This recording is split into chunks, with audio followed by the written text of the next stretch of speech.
So hello guys, welcome to my channel. আশা করি তোমরা সবাই ভালো আছো আর আমিও ভালো আছি। তো আজকের ব্লগটা খুব সুন্দর হতে চলেছে, তো তোমরা কেউ স্কিপ না করে আশা করি পুরো ব্লগটা তোমরা দেখবে আর তোমাদেরকেও খুব ভালো লাগবে। তো দেখো, আমরা আজকে লাগাচ্ছি মাথায় তিলক, আর আমার পিসি আমাদের 3 বোনকে এক এক করে তিলক লাগিয়ে দিচ্ছে।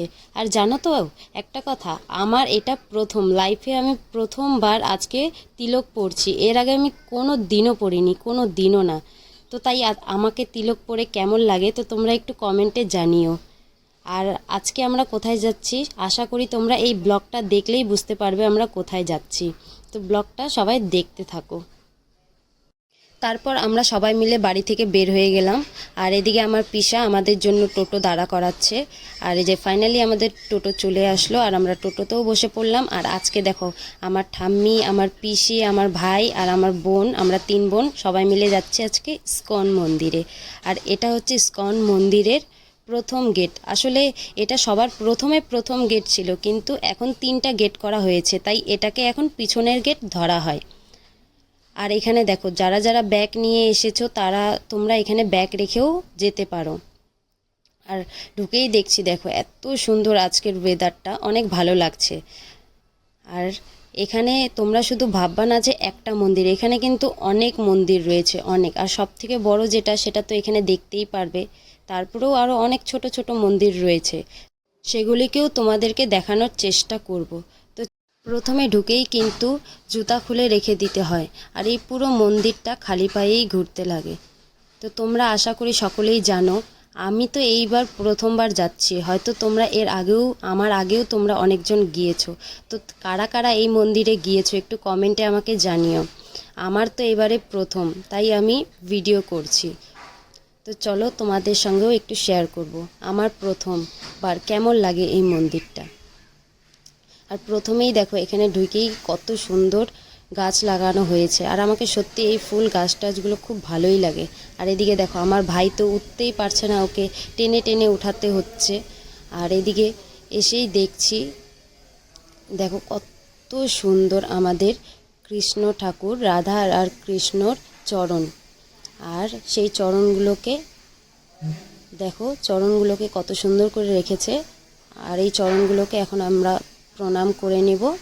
এটা হচ্ছে কৃষ্ণর চরণ, আর এটা হচ্ছে আমাদের রাধা মার চরণ। এইদিকে দেখো, আমার ভাইও প্রণাম করে নিল। আর ভিতরে ঢুকেই দেখো, এখানে আসলে এটা আমার অত ঠাকুরগুলোর নাম সত্যি জানা নেই। তো তোমরা কে কে জানো আমাকে একটু তোমরা কমেন্টে বলো।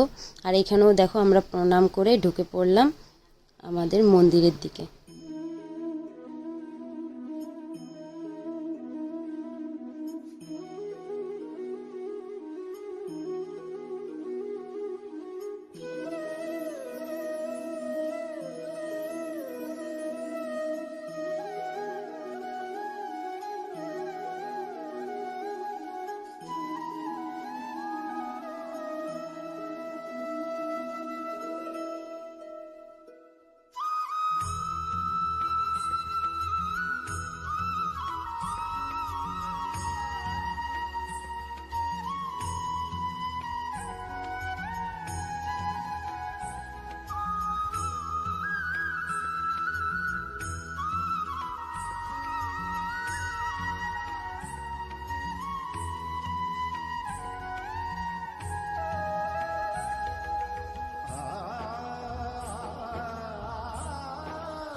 তারপর আমরা ঠাকুরের দর্শন করে নিলাম, আর একটু প্রণাম করে নিলাম। আর এখানে আসার পর 3বার কিন্তু এই মন্দিরের চারিদিকে ঘুরতে লাগে, তো সেটা আমরা ঘুরে নিয়েছিলাম।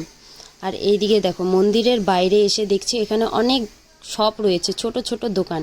এগুলো সব ইস্কন মন্দিরেরই দোকান। তো তোমরা যারা যারা এখান থেকে কিছু নিতে চাও, যেমন তুলসী মালা, অনেক কিছু জাপ মালা, ব্যাগ, গোপালের জামা কাপড় তোমরা এখানে সব পেয়ে যাবে। আর এদিকে রয়েছে প্রথম গেট। সবার প্রথমেই আমি তোমাদেরকে বলেছিলাম যে এই মন্দিরের 3টা গেট রয়েছে, তো 3টার মধ্যে এটা এখন প্রথম গেট।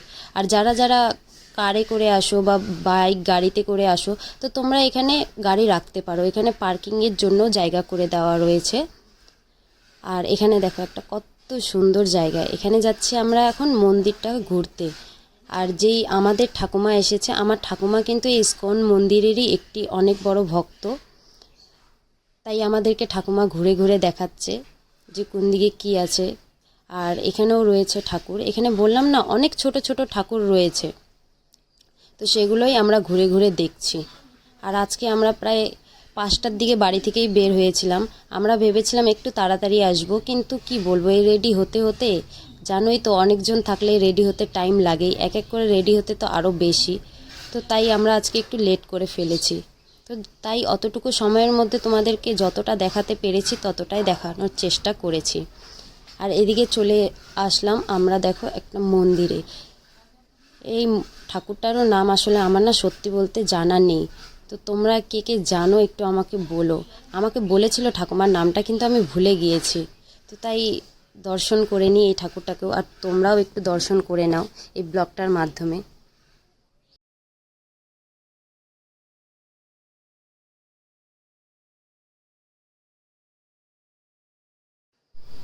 আর তারপর চলে এলাম আমরা এদিকে গোশালার এদিকে। এটা হচ্ছে মন্দিরের গোশালা।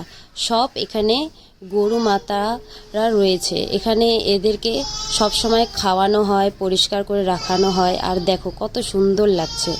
আর এখানে উপরে লেখাও আছে গোশালা, কত সুন্দরভাবে। আর এখানে দেখছো লোকগুলো কত ওদেরকে কত যত্ন করে রাখছে। আর এটা হচ্ছে পুরোটাই হচ্ছে আশ্রম, যেখানে সব শিষ্যরা এখানেই থাকে।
তারপর চলে এলাম এখানে, এটা হচ্ছে পুকুর।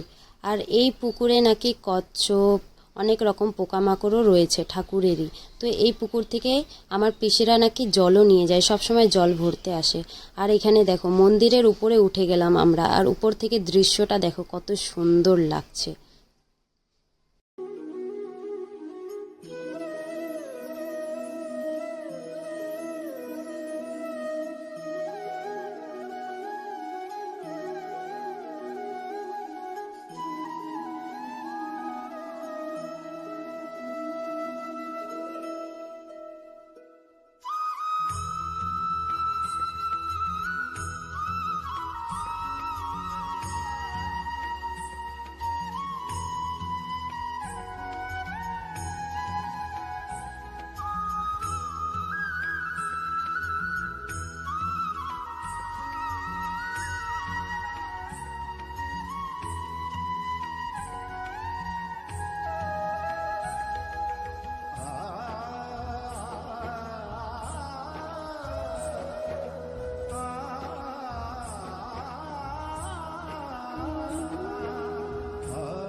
তারপর পুরো মন্দিরটা ঘোরার পর আমরা এখানে একটু বসে রেস্ট করছিলাম। আর আমার 2 বোন আর ঠাকুমা ভিতরেই রয়েছে, আর এখানে বাইরে আমার পিসি ভাই আর আমি একটু বসে রয়েছি, কারণ এই আমার ভাই ভিতরে একদমই থাকতে চাচ্ছিল না তাই।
আর এখানে এতগুলো লোক কেন তোমরা দেখছো বলো তো? কারণ এখানে সবাই প্রসাদ নেওয়ার জন্য লাইনে লেগেছে, আর এত বড় লাইন কি বলবো, তোমরা দেখতেই পারছো। তো তাই আমরাও প্রসাদ নেওয়ার জন্য লাইনে দাঁড়িয়ে পড়লাম। আর এই যে দেখো এখন লাইনে দাঁড়িয়ে আছি, তারপর আমরা ফাইনালি প্রসাদ পেয়ে গেলাম। আর এইদিকে দেখো আমাদের প্রসাদ। সো এখন আমরা বাড়ি যাচ্ছি, আর এদিকে দেখতেই পাচ্ছো এই যে এত সুন্দর মন্দির। আর তোমাদের সবাইকে দেখে মন্দিরটা কেমন লাগলো? আমি তো বলবো যে ফোনের যতই তোমরা ব্লগে দেখো না কেন, তোমরা একবার এসে অন্তত নিজের চোখে তোমরা দেখে যাও। আশা করি তোমাদেরকে আমার মতো অনেক ভালো লাগবে। তো আজকের এতটাই। তোমাদের যদি এই ব্লগটা ভালো লেগে থাকে তাহলে like, comment, share and subscribe করে দিও। Thank you for watching. আর আমার এরকম ভিডিওগুলো দেখার জন্য একটু চ্যানেলটাকে সাবস্ক্রাইব করো। Bye by.